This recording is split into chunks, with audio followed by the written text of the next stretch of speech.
Hello student, welcome back to my channel physics with fun. देखिए, जैसे हमने अपनी लास्ट वीडियो में आपको इस चैप्टर चल रहा है अपना फिजिक्स का पहला क्या chapter, electric charge and field, इसका सारी जितनी थ्योरी है, आर्टिकल है, सब हमने कंप्लीट करा दिए। आज की वीडियो में हम स्टार्ट करने वाले हैं इस चैप्टर के न्यूमेरिकल। ठीक, तो मैं एक न्यूमेरिकल करवाने वाला हूँ आपको। कोई सी भी बुक से आप ट्राई कर लेना। सारे कॉन्सेप्ट यहाँ पे सिखाऊंगा, जरा ध्यान से देखते रहें। क्लियर है?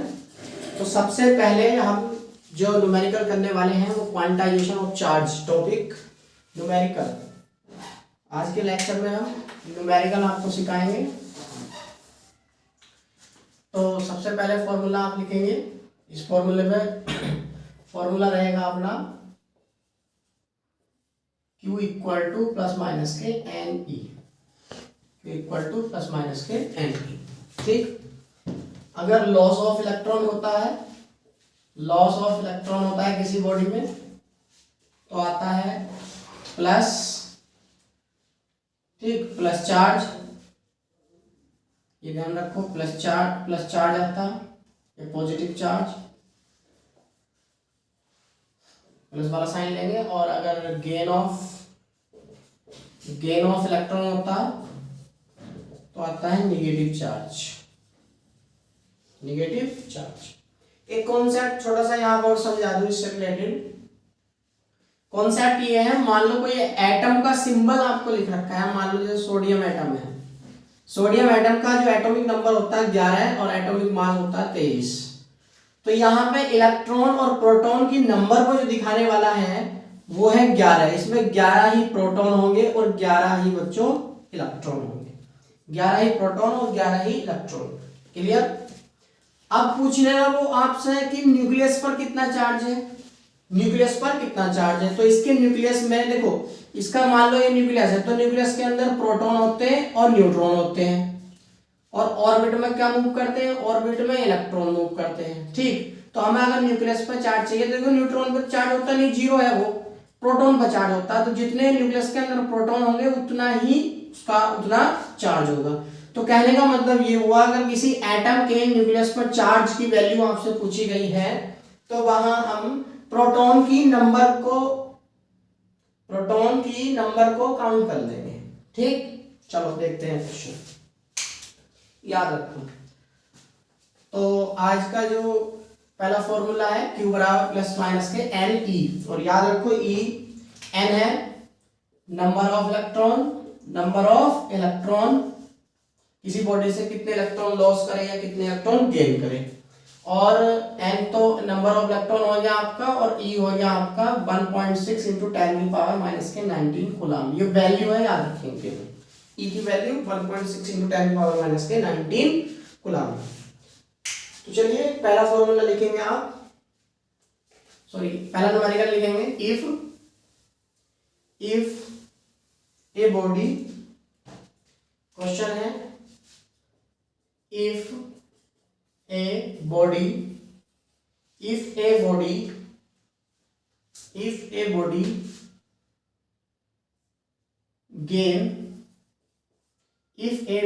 gain 4000 electron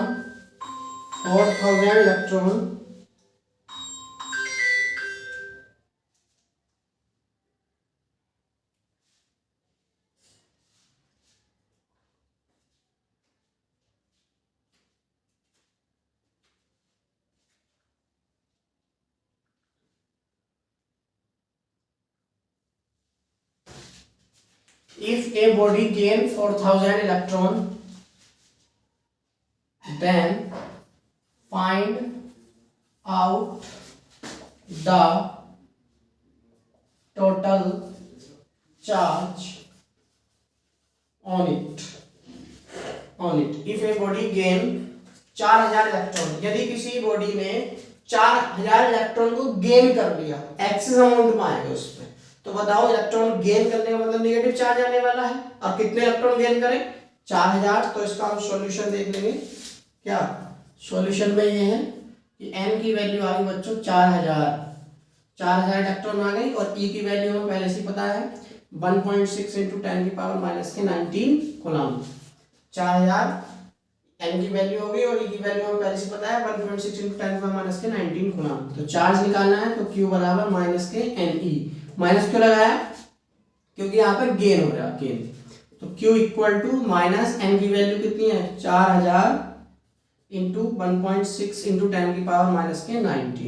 ठीक, तो यहाँ पे अगर कैलकुलेशन करनी है हमें तो देखो करना क्या होता है, पॉइंट को भूल जाओ तो 16 चौका 64 माइनस के 64 और कितने जीरो है 1 2 3, ठीक, और पॉइंट एक अंक बाद है इधर से गिनेंगे तो ये लगा दिया हमने तो 1 पॉइंट ये आ गया। ठीक, तो इसको हम लिख सकते हैं पॉइंट अगर हम इधर को खिसकाना चाहें तो पॉजिटिव पावर बनेगी। देखो लेफ्ट साइड में अगर पॉइंट को लेकर जा रहे हो तो पॉजिटिव पावर बनती है और राइट साइड में पॉइंट को लेकर जाते हो निगेटिव पावर बनती है। तो हम यहाँ पे लगाना चाह रहे हैं पॉइंट, तो ये जाएगा 6.4।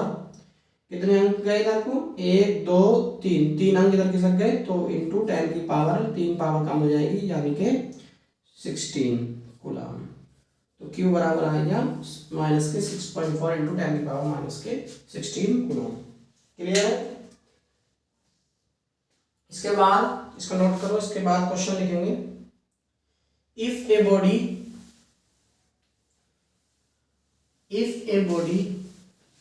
loss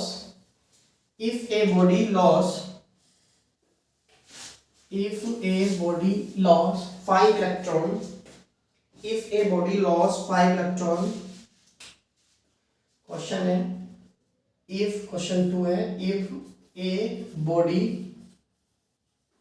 loss 5 electron, if a body lost 5 electron, then if a body lost 5 electron, then find out the electric charge developed on it. Find out the electric charge developed on it. तो इसका solution देख लेंगे हम। देखो 5 electron loss कर रहे हैं, 5 electron loss कर रहे हैं, 5 इलेक्ट्रॉन लॉस कर रहे हैं तो n की वैल्यू आ गई 5 और e की वैल्यू हमें पहले से पता है 1.6 इंटू 10 की पावर माइनस के 19 कूलम। अब चार्ज निकालना है हमें तो Q इक्वल टू लगेगा प्लस का एन ई, क्योंकि लॉस हुआ तो इसलिए पॉजिटिव आएगा। ठीक, तो प्लस n की वैल्यू 5 और e की वैल्यू 1.6 इंटू 10 की पावर माइनस के 19, तो 16 पंजे 80, तो यह आ जाएगा 8.0 इंटू 10 की पावर माइनस के 19 कूलम। तो हम यहाँ पे लिख देंगे। क्लियर, समझ में आ रहा है बच्चों? अगर ना समझ में आ रहा हो या कोई दिक्कत हो कमेंट में पूछ लेना आप। इसके बाद नया क्वेश्चन लिखेंगे, नोट कर लो इसको।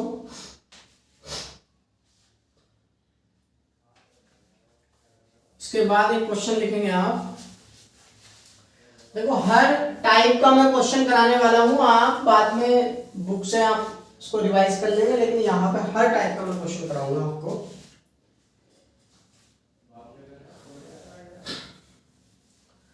आगे क्वेश्चन लिखेंगे find out the number of electron present. बहुत इंपॉर्टेंट क्वेश्चन है, ऑब्जेक्टिव में कई बार पूछा गया है, वेरी मोस्ट क्वेश्चन है, मोस्ट क्वेश्चन है। Find out the, question number 3 है, find out the number of electron, find out number of electron present in unit coulomb charge, unit coulomb charge, unit coulomb charge में। देखो ये question objective में भी कई बार पूछा गया है, याद रखेंगे, इसका आंसर तक याद रखेंगे आप। तो इसका सॉल्यूशन है यूनिट कूलम चार्ज में कितने इलेक्ट्रॉन प्रेजेंट होते हैं, सॉल्यूशन में देखेंगे हम। तो find out the number of electron, आपको इलेक्ट्रॉनों की संख्या ज्ञात करनी है तो n की वैल्यू हमें फाइंड करनी है। Present in unit coulomb charge यानी कि Q की वैल्यू अब का हमें पहले से ही दे रखी है, Q की वैल्यू होगी बच्चों 1, ठीक, 1 कूलम। ई की वैल्यू हमें पहले से पता है 1.6 इंटू 10⁻⁻⁹ कूलम। तो फॉर्मूला लगा देंगे। यहाँ पर लॉस और गेन का कोई है नहीं, तो इसलिए हमें पॉजिटिव या नेगेटिव साइन नहीं लगाने वाले हैं हम। Q into N E. यहाँ देखो, यहाँ पर निगेटिव या पॉजिटिव साइन हमने नहीं लिखा क्योंकि यहाँ पे गेन या लॉस का हमें कुछ नहीं पता। तो Q की वैल्यू कितनी होगी 1, n की वैल्यू हमें निकालनी है, E की वैल्यू 1.6 इंटू 10⁻⁻⁹ तो n की वैल्यू निकालने के लिए इसको डिवाइड में पहुंचाना पड़ेगा, तो ये आएगा डिवाइड में 1.6 इंटू 10⁻⁻⁹ इक्वल टू कितना आया n। पॉइंट उड़ाया हमने, यहाँ पे 0 बढ़ा दिया। तो अब देखो ये आएगा n इक्वल टू 10/16, पावर गई ऊपर तो 10 की पावर 19, 2 से काटो 2 5 जा 10 और 2 8 जा 16। तो n इक्वल टू 5/8 इंटू 10 की पावर 19। 5 को 8 से डिवाइड देंगे तो पॉइंट लगाया 0, 8 6 48, 2 8 दूनी 16, 4 बचे 8 पंजे 40। तो ये आएगा n इक्वल टू आपका 0.625 इंटू 10 की पावर 19। पॉइंट इधर पहुंचा देंगे। देखो राइट साइड में पॉइंट लेके आया तो पावर बनेगी माइनस की, और माइनस का बनने का मतलब पॉजिटिव में प्लस वाली पावर में से एक कम हो जाएगा। तो आंसर आ जाएगा n इक्वल टू 6.25 इंटू 10 की पावर 18 इलेक्ट्रॉन। इतने इलेक्ट्रॉन प्रेजेंट होते हैं, याद रखेंगे। एक कूलाम चार्ज में इतने इलेक्ट्रॉन होते हैं, याद रखना। एक कूलाम चार्ज, 1 कूलाम चार्ज बराबर 6.25 इंटू 10 की पावर 18 इलेक्ट्रॉन। याद रखेंगे ये बात हम ऑब्जेक्टिव में, ठीक है, ये याद रखेंगे आप। चलिए इसको नोट कीजिएगा। उसके बाद नया क्वेश्चन लिखेंगे। यो भी एग्जाम में 2-3 बार पूछ लिया गया है, जो हमने लिखवाया क्वेश्चन ये है, find out the electric charge on the nucleus. Find out the electric charge 2022 में क्वेश्चन ये आया हुआ है। Find out the electric charge question है 2022 में ये पूछा गया है। फाइंड ऑब्जेक्टिव में पूछा गया था, find out the electric charge on the nucleus of 7n14। 7 nitrogen 14, इसमें न्यूक्लियस पर चार्ज फाइंड करना है। तो मैंने बताया था, क्या बताया था कि हम एटॉमिक नंबर देखते हैं न्यूक्लियस पर चार्ज फाइंड करने के लिए। इसमें 7 प्रोटॉन होंगे, 7 ही इलेक्ट्रॉन होंगे। तो न्यूक्लियस पर चार्ज देखना तो कितने, तो प्रोटॉन का देखो, न्यूक्लियस के अंदर प्रोटॉन और न्यूट्रॉन दोनों होते हैं। न्यूट्रॉन पर चार्ज होता नहीं है 0, तो बचा किसका चार्ज, प्रोटॉन का। प्रोटॉन कितने यहाँ पर 7, तो n की वैल्यू होगी 7। E की वैल्यू हमें पता है 1.6 इंटू 10 की पावर -19 कूलम। तो चार्ज हम कैलकुलेट कर लेंगे, Q equal to N E. Loss और गेन का हमें पता नहीं है, तो इसलिए हम बता रहे हैं। वैसे भी जो न्यूक्लियस पर चार्ज होता है वो पॉजिटिव ही होता है, याद रखिए, क्योंकि प्रोटॉन पॉजिटिव होती है। Q equal to plus n की वैल्यू 7 और E की वैल्यू 1.6 इंटू 10 की पावर -19। तो Q इक्वल टू 16 7 112, तो 11.2 इंटू 10 की पावर -19, या यहाँ पर 1.12 इंटू 10 की पावर -18। इधर को लेकर पॉजिटिव पावर बनी तो निगेटिव में से कम हो गई। इतने कूलम चार्ज आ गए, ठीक। ये इसका आंसर हुआ। तो ये थे क्वांटाइजेशन ऑफ चार्ज पे न्यूमेरिकल। इसके बाद अब आप चलेंगे किसकी ओर, कूलम्स लॉ की। तो बच्चों देखो, कूलम्स लॉ पे इस चैप्टर में बहुत लगभग 6 या 7 टाइप के न्यूमेरिकल बनते हैं कूलम्स लॉ पे, ठीक। लेकिन मैं यहाँ पे पहले 3-4 कुछ इंपोर्टेंट फैक्ट कूलम्स लॉ के बारे में लिख रहा हूँ, जो ऑब्जेक्टिव में पूछे गए हैं एग्जाम में, ठीक, जो एग्जाम में पूछे गए हैं कूलम्स लॉ से। पहले भी मैंने कूलम्स लॉ की कुछ प्रॉपर्टी या डिसिमिलरिटी या सिमिलरिटी में लिखवाए हैं आपको, उनको भी देख लियो और ये भी देख लियो। क्या है, not point regarding Coulomb's law, Coulomb's law, note point regarding Coulomb's law.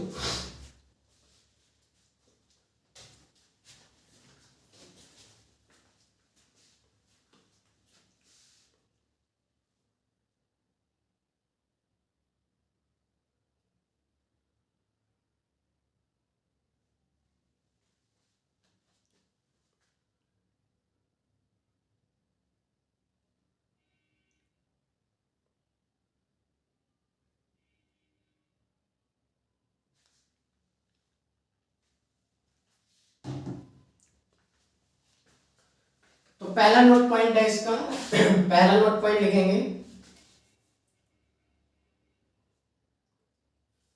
Coulomb's force is responsible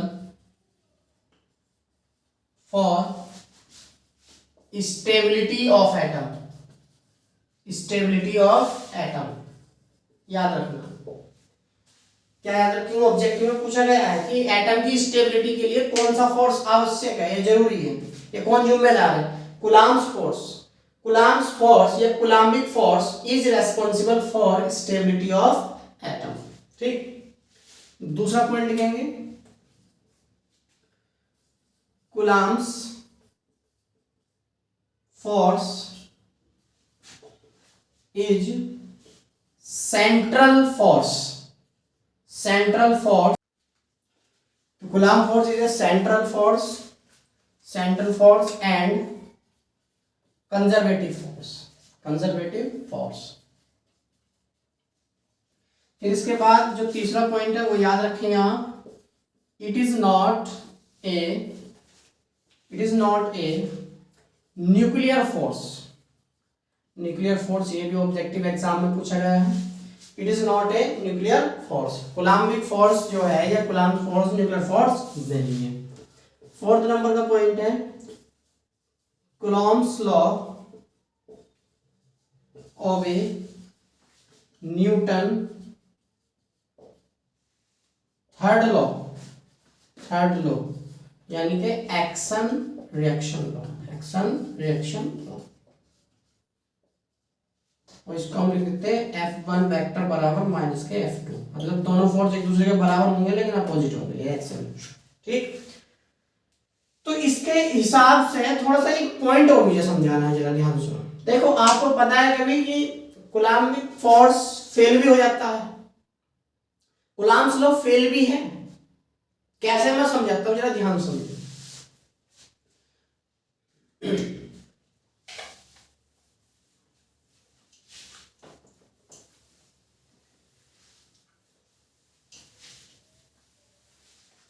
देखो मान लो कि ये एक चार्ज है Q1 और एक चार्ज ये है Q2। ठीक, अब इन दोनों के बीच की जो डिस्टेंस है बच्चों 1 लाइट ईयर डिस्टेंस है। एक पॉइंट पे रखा है Q1 चार्ज और दूसरे पॉइंट पर रखा है Q2 चार्ज, और इनके बीच की जो डिस्टेंस है 1 लाइट ईयर डिस्टेंस है। और 1 लाइट ईयर डिस्टेंस का मतलब है, आपको पता होना चाहिए कि 1 लाइट ईयर डिस्टेंस इतनी होती है कि प्रकाश अगर अपनी स्पीड से चले, स्पीड कितनी 3 × 10⁸ मीटर पर सेकंड की स्पीड से चले, तो इतनी डिस्टेंस को प्रकाश भी 1 ईयर में कंप्लीट करता है, प्रकाश भी 1 ईयर में कंप्लीट करता है। मतलब कोई भी अनदर इंफॉर्मेशन या कोई भी अलग चीज लाइट से ज्यादा स्पीड से नहीं चल सकती। ठीक, तो जरा ध्यान सुनो, मान लिया हमने इस चार्ज को, देखो अभी इनके बीच में कैसा फोर्स लग गया, रिपल्सन फोर्स लगा। कैसा फोर्स लगा है, रिपल्सन फोर्स, प्लस का Q1 प्लस का Q2 के बीच में रिपल्सन फोर्स है।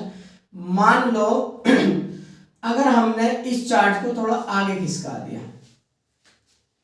मान लो अगर हमने थोड़ा इस चार्ज को थोड़ा आगे खिसका दिया, यानी कि x डिस्टेंस आगे बढ़ा दिया, यहां पे ले गए, आगे ले गए, तो इस चार्ज को उठा के हमने अगर यहाँ पर रख दिया, इसका मतलब अब जो इन दोनों के बीच की डिस्टेंस हो गई वो 1 लाइट ईयर माइनस के x हो गई, क्योंकि यहां से यहां तक की डिस्टेंस हमने x मान ली। क्लियर है?